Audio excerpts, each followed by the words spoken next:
ang nakikita kong maganda, at ganun na rin, sinabi na rin na nakikita maganda ni Draymond Green sa kanyang show, no? Ito na maganda pwede nating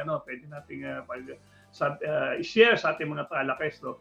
Sige pre, share mo. Ang nakita ng ibang scouts, okay, at even si Draymond Green who's playing for the information po, siya po yung player po ng Golden State Warriors, si Draymond Green. Okay. Ang nakikita niyang kalakasan ni is, okay, yung kanyang depensa, okay.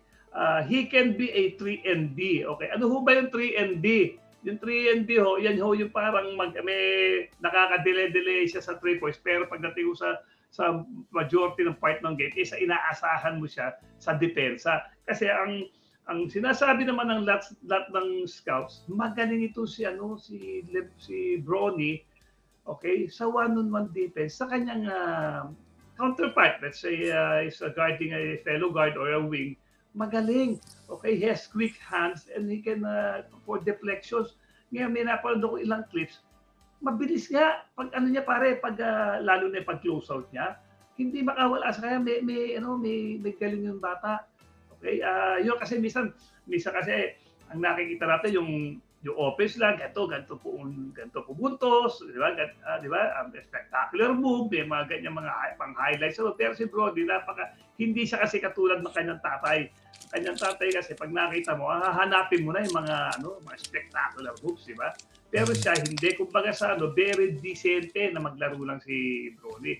Hindi siya electrifying, pero he gets the job done, di ba?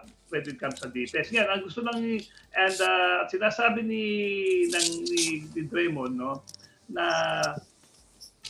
this might be his time na umakyat siya kasi ang ganda nga nagtataka ako nung nag-research ako, nabasa ko to ang nalagay diyan kasi yung